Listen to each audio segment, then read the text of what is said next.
Welcome back, friends. Mark Peotter here. You know, I started this YouTube channel about 3 years ago just with the intention of helping people out. So please don't think that I'm self-absorbed and trying to impress everybody. I just want to share some things that helped me along the way, and I'm giving them to you. Today we're going to talk about why is it so hard for you to make some of those guitar chords.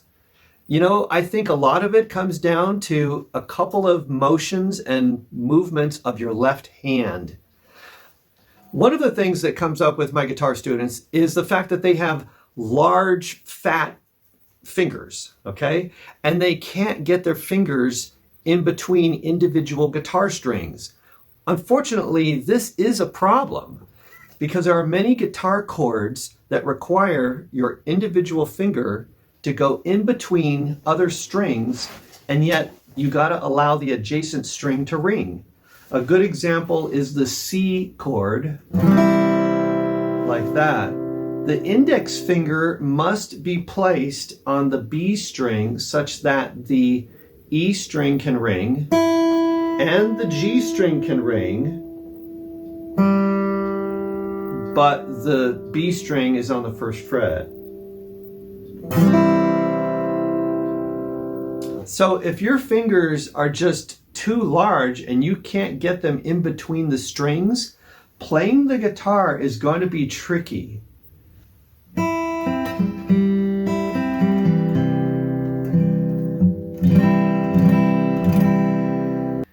The only advice I can offer you is to get a guitar with a wider neck, and that would be a nylon acoustic guitar. They have a slightly wider neck, and you might be able to fit your fingers in between the strings. There's something else I want to offer though, and I do this myself. My fingers happen to be, I would say, average to slender, but I like to take one finger and place it on two strings. Normally we teach the A chord with 3 fingers on adjacent strings, D, G, and B string, all on the 2nd fret. You really can't get them all on the 2nd fret very well without making a diagonal shape. So your fingers are very crowded and they can't quite fit in there, and it's kind of awkward. So instead I use 2 fingers, again index and middle, and I do it like this. So really I'm covering the D string with my index, and then I'm covering the G and the B string with my middle finger at the same time. Like that. For the E major chord, we usually use 3 fingers, like that. So normally we teach an E chord like this. We put our index finger on the G string, 1st fret. We put these 2 fingers on the A and D string, 2nd fret, and then you strum all 6 strings. But some people have really fat fingers, so you can take one finger and cover those 2 strings at the same time with one finger. So that's an option, and I find myself doing this quite a bit. The D chord can be tricky for some people. On the D chord, I always do the normal shape that we're taught, like this, okay? So index, middle, ring finger, like that.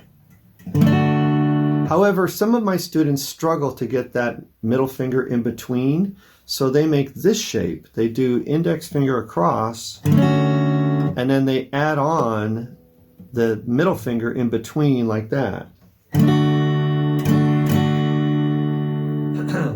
And now let's get to the dreaded F chord.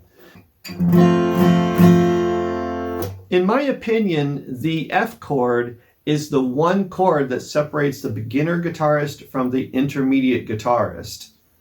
Now, it involves contortion of the left hand somewhat. Well, what I discovered is the left index finger needs to be pulled backwards, okay, so that this joint is now going upward. See that? So if you have trouble making your finger pull up and backwards this way, you are going to struggle with the F chord.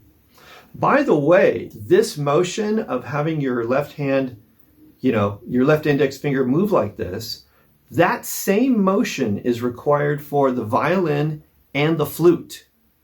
So if you pull your finger back like that, okay, put these other fingers forward and down like this, place the guitar in there, and that's your F chord.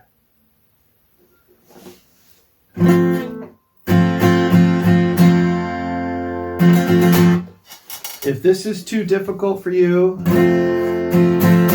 then you might try using fewer strings. You can have just the index finger here, the third string will be with the middle finger, and the fourth string with the third finger, the ring finger. And now you have a 4-note, 4-string F chord. A lot of people get by just fine with that.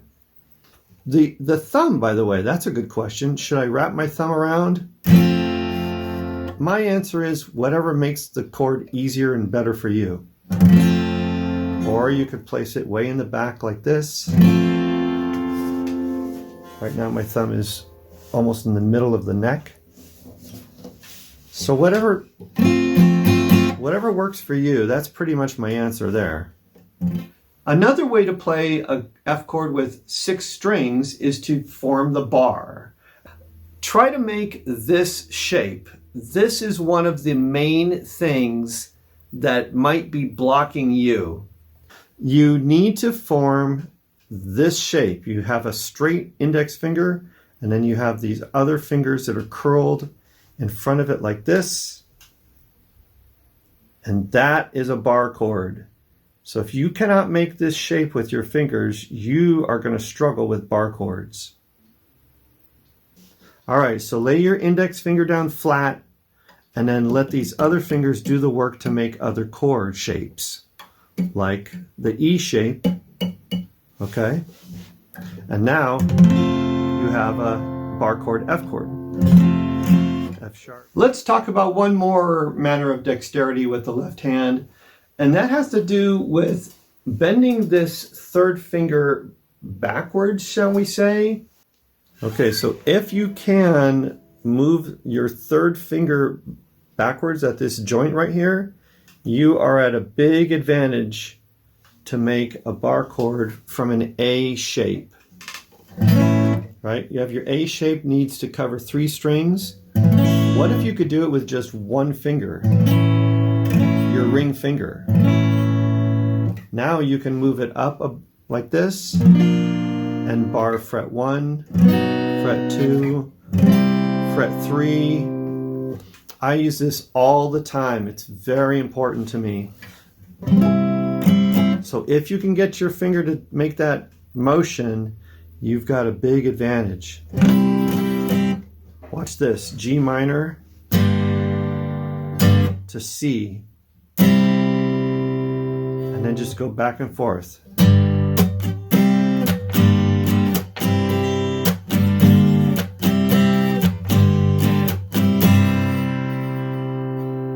It sure is easier than trying to make this shape. Oh my gosh, that takes forever.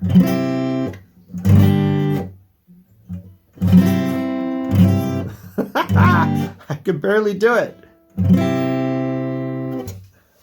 One of my students, by the way, who has fairly large fingers, he uses his pinky to do the exact same task. So his pinky, he can move it backwards on this last digit and cover those 3 strings, and that's how he makes that chord. Well, again, it's my wish to be helpful and encouraging. I hope you got something out of this, and I'll see you next time.